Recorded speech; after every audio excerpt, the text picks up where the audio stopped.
Welcome to the latest episode of the Football Fun Factory podcast. As ever, I'm joined by Jonny and James, where I'll be posing some challenging questions and deciding who's got the best answer.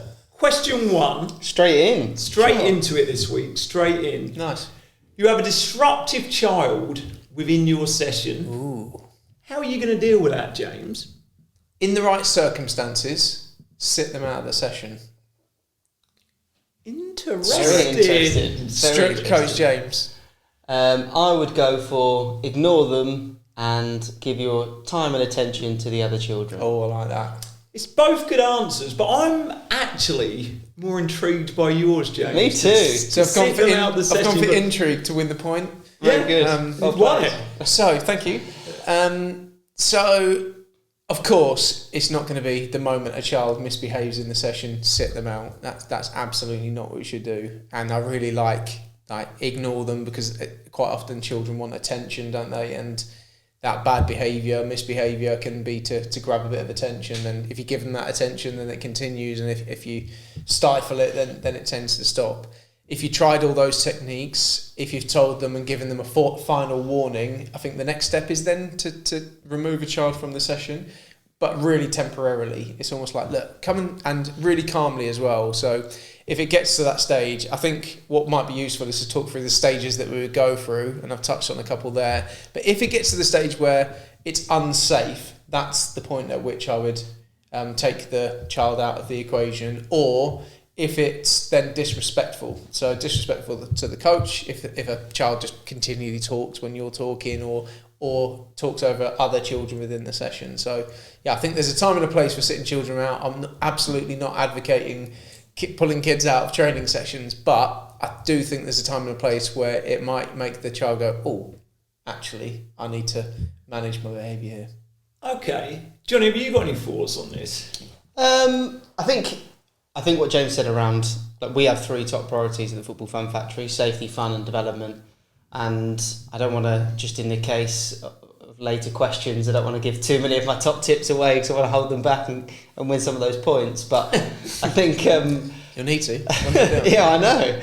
I think definitely when behaviour becomes or affects one of those three top priorities, so safety, as you say, maybe the respect or the development of other children or the fun of anyone else in the group, then there may become a time where you then have to make that intervention. But as James said, there are probably 10 to 20 steps before you then get to that point. Go on quickly, let's go through them. So first thing you do... But what if that's the rest of the questions? Okay, yeah. Can't go through 10 to 20 steps. So what we're saying, what you're saying is to sit a child out, that would be... Step one. That's sort of the last resort, when the safety of the group is...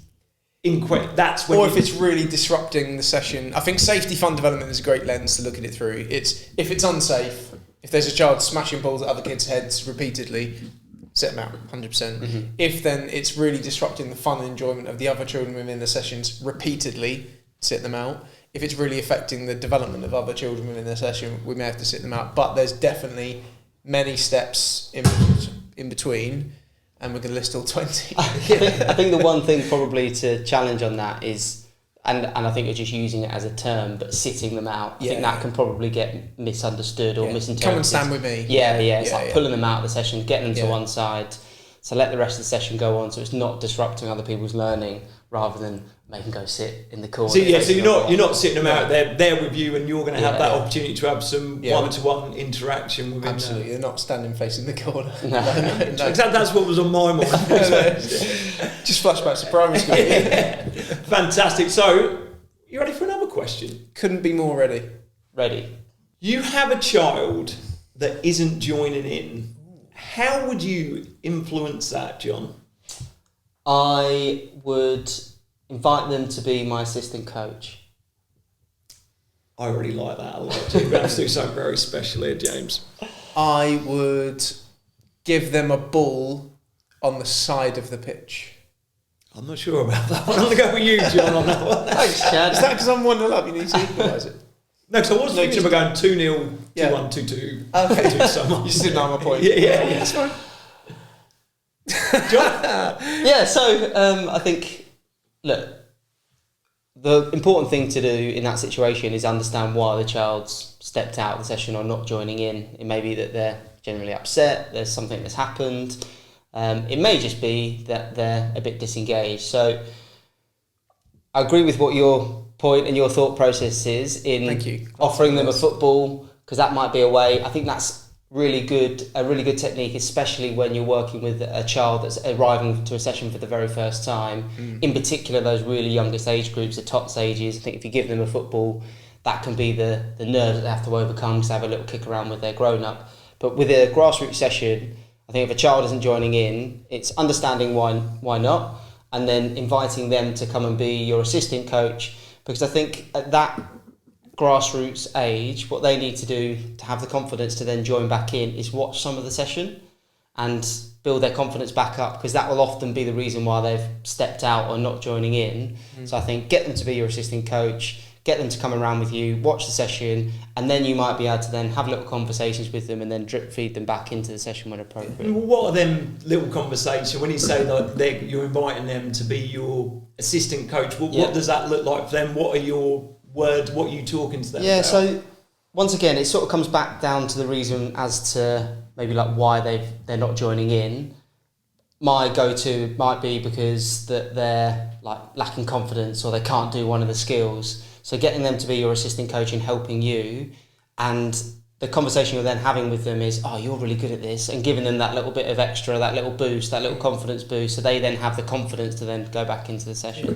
Could that, like when the other children that are involved in the session and they see obviously the boy, the girl that wasn't joining, then they're getting that attention, could that influence them to them, they want to be that person? Yeah, definitely. I think when I talk about managing behaviour, my biggest top tip, without answering any of the future questions, is positive reinforcement. You're always thinking about future questions, always looking ahead. It's all about the points. I lost last time, so I'm desperate to win this round.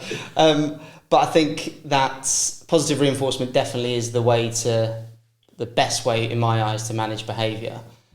I then think if you're giving attention then to that child that's then stepped out, you may then start to encourage others to do the same. So it's trying to find a way in which that you can get them out, to get them back in the session, but probably not for too long. So you want to try and make it quite quick. So you get them on your side, you get them to be your assistant coach, you get them back in the session, and whilst that's happening and they're with you as the assistant coach, it's so important to then offer positive reinforcement and praise to the other children in the session, so then they still want to be in that session.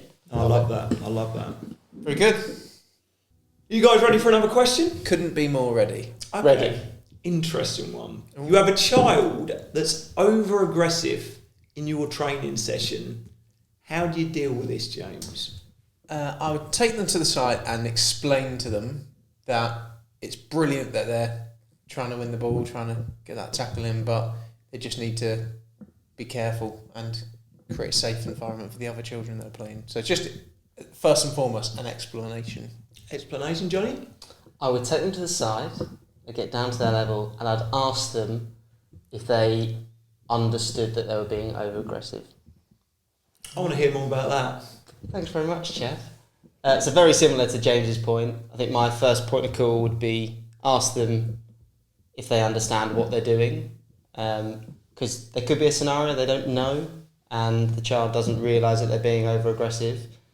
So I think it's understanding from them what they think, how they feel, get them to try and explain it, and then to go to James's very good point. Does that give them an opportunity to disagree? So in my scenario where I tell them your tackle there was a bit unsafe and actually you could hurt the child, if you then do you understand that could be aggressive? Does that sort of open the door going, no, it's not, that was a fair tackle? Yeah, so what does over aggressive look like? When you said that, for me, I just pictured someone that's going in football, shoulder to shoulder. There's in adult football, it's kind of okay, isn't it? Whereas if you ran in as a 10-year-old shoulder to shoulder and barged someone off the ball, it may be a little bit different. So maybe like not unfair tackles, but strong tackles, which in the adult game might be a fair tackle because you win the ball, but actually being over aggressive in that situation is could then hurt another child. Yeah, obviously when safety is the most important thing, but I can like the terminology, the language that you use to that child has to be very sort of, you've got to think that out, because you don't want to take that away, do that in terms of... And that's why I think if you understand from them, and if they do disagree with you, I think that's quite good, because I think there's then an opportunity to then try and educate them and go, look, sometimes the referee might give you a bad decision that you disagree with, and they might then say, oh no, that's a free kick and you disagree with it. However, the rules of the game, and then you can explain to them like that, going through that process, which is something they may then find on a match day or as they then get older. But I think understanding from them what they think and feel then gives you the opportunity, and I think it's then up to the skill of the coach to then take them down the route that you want to. It's an interesting one, because when we talked through earlier, like we sort of joked about this 20 different steps before you might then remove someone from the session. When it then comes to something like this that is safety orientated, if there's one bad tackle, there's a really, really bad tackle, you deal with that straight away. I think you'd pull that child out and talk to them straight away. Whatever you say to them, whether it's do you understand that that's maybe a bit over aggressive, or telling them, you know, it doesn't really matter, but you would deal with that. You wouldn't allow that to play out a number of times before you dealt with it, would you? Like when safety is the top priority. Is it? How do you think that would, like, pulling them out, like, talk to them? Obviously, you coach this child, you know, perhaps that's how they are, that's how they play, but it probably wouldn't have an impact. Like, it's a continued sort of discussion, because when you play football like that, like we've all played with when we were kids, one of the kids is always charging around, not doing it on purpose, but maybe kicking people up. But it's a continued sort of education style, because one, you're not going to put them out once and that's it, they completely understand. It's not just for them, it's then for the group of children to showcase what's allowed and what's not, because it might be an education piece not just for that child. It may not have even realised, like you said, they may not have even realised maybe that's a bit of a firm tackle, but also sort of showcases to the other children that if you get pulled for that, then showcases to them. I think there's another perhaps longer conversation that we maybe haven't got time to have, but then if we don't deal with that, then the thing that could go wrong there is the watching parents. Then it's, hold on, you just shoulder charge my child off the ball, and you've just let it go, and that's where we're then going to get... Let's save that for another episode, maybe. Definitely. Yeah, because that's a really good point you made there. One of the biggest points, just to expand on that, is definitely consistency. So if you have got a child that is over-aggressive, you can't do it once, and you can't make an intervention once and pull them to the side and flag them up on that. You have to be really hot on doing it every time, because that's when they'll eventually learn over a period of time that you're referencing that or like flagging for a foul. And that is one of the best ways to deal and manage with behaviour and disruptive behaviour within the session, is having those boundaries and being really strict with it. But I don't think that wouldn't always be disruptive behaviour in terms of how the... But it's the same principle. So we deal with it the same way. Yeah, with being aggressive, I think you still then got to, like, if they're playing a game, if you're the referee in that match at the end of training, then I think you still need to keep making those interventions and flag every time it's a free kick, rather than let that one slide. It's consistency, isn't it? Yeah. Okay, John, I'm going to start with you on this one. A number of children are bouncing the ball when you're addressing the group. How do you deal with that? Ignore them and notice and praise the other children. James? Take a proactive approach and have a method of controlling the football, such as sitting on the ball. I like the proactive approach. Yeah, same. Very good. So there's different ways in which you can do it, and every coach is different. I think that my advice would be to do something consistently, so that I always used to get children to sit on the ball. Some coaches tell the children, "Oh, turn into a rugby ball if you do that," and my answer was always, "No, not with these footballs. These are good footballs, not rubbish. These are not your Sondicos. I know you like Sondicos, but the footballs aren't too good." It was always come and sit on your football, and that was just the instruction. So then, if you're sitting on your football, you can't bounce your ball. There's other things that you can do where some coaches might say, "Put the ball on your head." But then I think you're probably then more likely to get them to then still bounce the ball and pop it back on the head or whatever. And their arms get a bit tired after a while. So sitting on the ball is a great way to control the footballs, and it avoids that problem. Because if not, if you're then dealing with the problem, then it's first and foremost, ignoring them, Then if they keep doing it, telling them to stop doing it, then having a word with them, so you're sort of dealing with a problem, whereas you could probably avoid the problem in the first place if you just have some sort of ball control mechanism. When we do the coaching observations for our franchise, one of the things that sets good coaches apart is how they control the footballs, literally to the point of like getting the footballs in and out of the bag, getting the children sat down with their footballs, not bouncing it around, kicking it against the fence, whatever. When they have a drink, not having footballs being smashed into the goal. For safety, controlling the footballs. We're not trying to suck the fun out of it because we're doing the opposite. We're trying to put the fun into the sessions. But then to make the best session, I think controlling the footballs is a great thing to do. Sorry, John. No, I was just going to say, I think the way that you can then put the fun back into it is trying to gamify everything and set challenges. Yeah. So like when they're sitting on the ball is a great idea, and one that I use a lot within my sessions. The other one that I often do is like, can you put your foot on top of the ball and balance for the whole time that I'm talking? So it sets them a challenge, it makes it a game, so then they listen at the same time. And then when you're collecting the footballs, it's the same. And being really clear and specific with your detail when you're telling them to. I don't know if anyone else, when they coach the session, says, can you bring the balls over to me? And the kids all start smashing the footballs around, and then it gets hurt. Yeah, exactly. The looser you go with it, is it's even come and put the ball in the bag, is then what you'll get 3 kids that are like, I'm going to chip it into the bag from 20 yards away. Exactly, and they chip it into a big group of children. Whereas I've seen you go, can you come and slam dunk the ball in the bag? And the kids come up because the slam dunk is right next to it. They then come up and LeBron James and you understand that behaviour from a child because they're excited. Absolutely. And what you're doing, your point is sort of eradicating that from the outset, because a theme of this sort of the whole podcast has been around managing behaviour, and the words of the pair of you have used a lot is just the consistency of being able to do that, and what you're saying with this point in particular. And the skill is not taking the fun out of it, because if it becomes really strict where you can't have like positive aggression within a session, you can't bounce your football, you can't, like, it's not a military set, like this is an environment where children can come and enjoy themselves, but then gamifying things, making things fun whilst controlling the environment. For me, that is the skill of the coach, because what it also does, the big thing that it does to put fun into the session, is it saves time.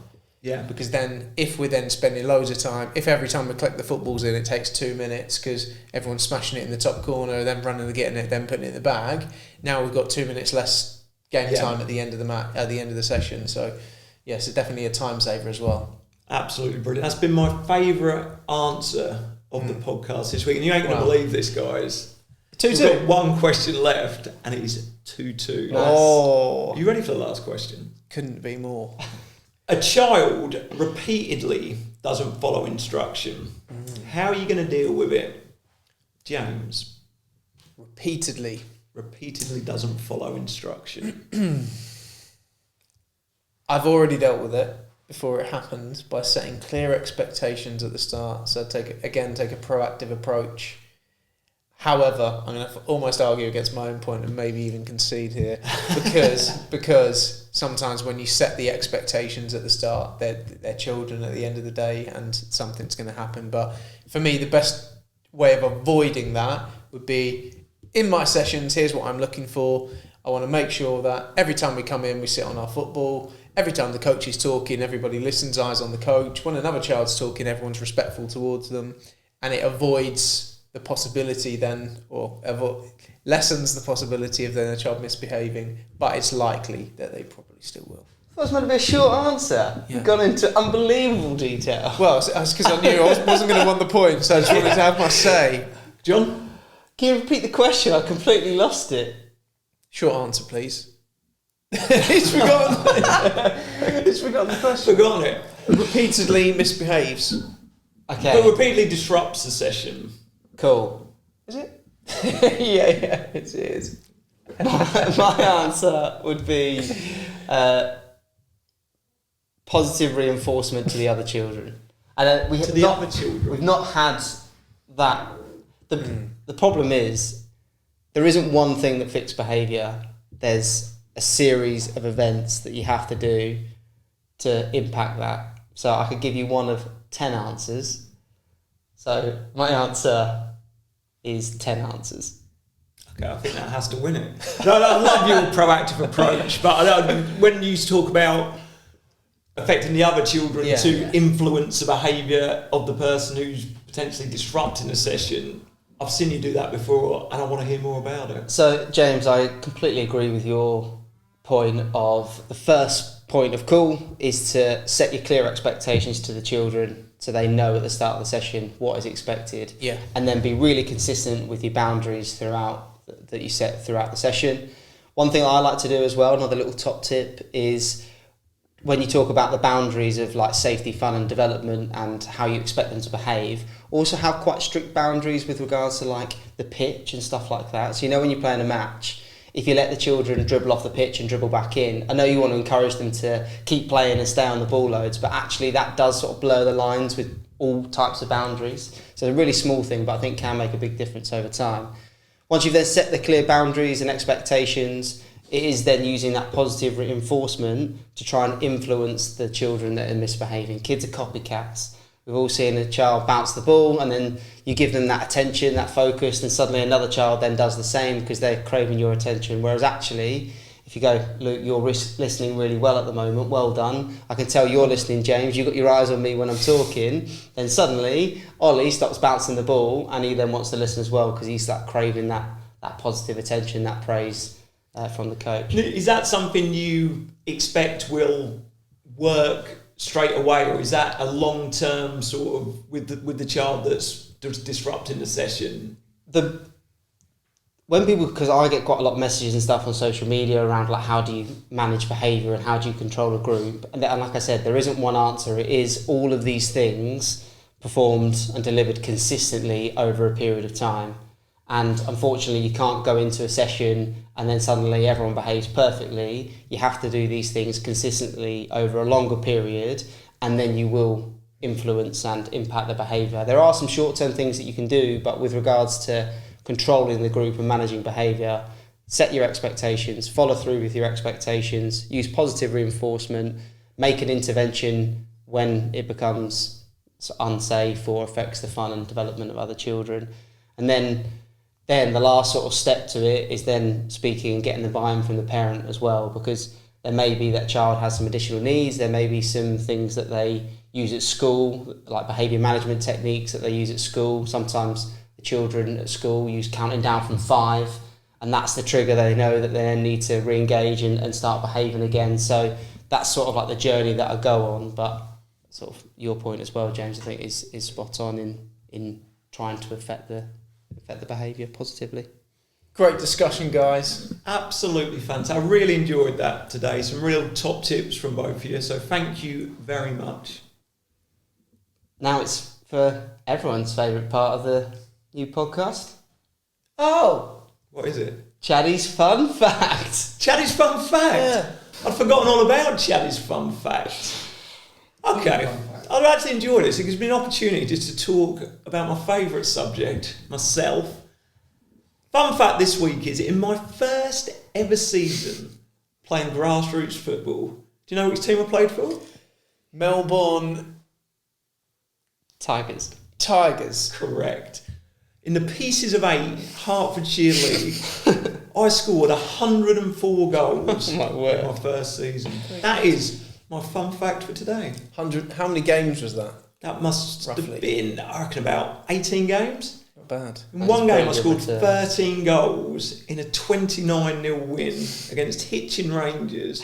It's 11-a-side on a full-size pitch with full-size goals. At 8 years old. The game done. Nobody no good whatsoever. Apart from me, who went home with 13 goals. I mean, it's interesting, isn't it? That what age group was that? Under 9s. Under 9s, and now we're going to how grassroots football has changed. That couldn't be more 3v3s because where kids are playing 3v3 games, and there you were playing 11v11 full size goals. That is crazy how much the game. I mean, but don't get me wrong, you still absolutely loved it. I loved running around on a full-size pitch. I don't think the quality of the game was great because the pitch was so big. How did the other children within the team, obviously you were, I can imagine you had a pretty good team as well, but obviously you were the standout player in the team, scoring loads of goals like that. How did that impact the other kids in your grassroots team, do you think? That's a really good question. And to answer it, I can't really, because I was so, that's the thing, I didn't. Like, you know when you're just a child playing and I was getting loads of success and I was just doing it. I never really thought about that, and I couldn't think back now thinking they probably hated me because I was the one that just kept scoring all the goals. But I just didn't, it was not ever anything that was on my mind really. Interesting. That was great. Very good. Well done, mate. Good fact. Good fact. Thank you. So that brings to the end the latest episode of the podcast. Thank you very much, guys, and we will see you all again very soon.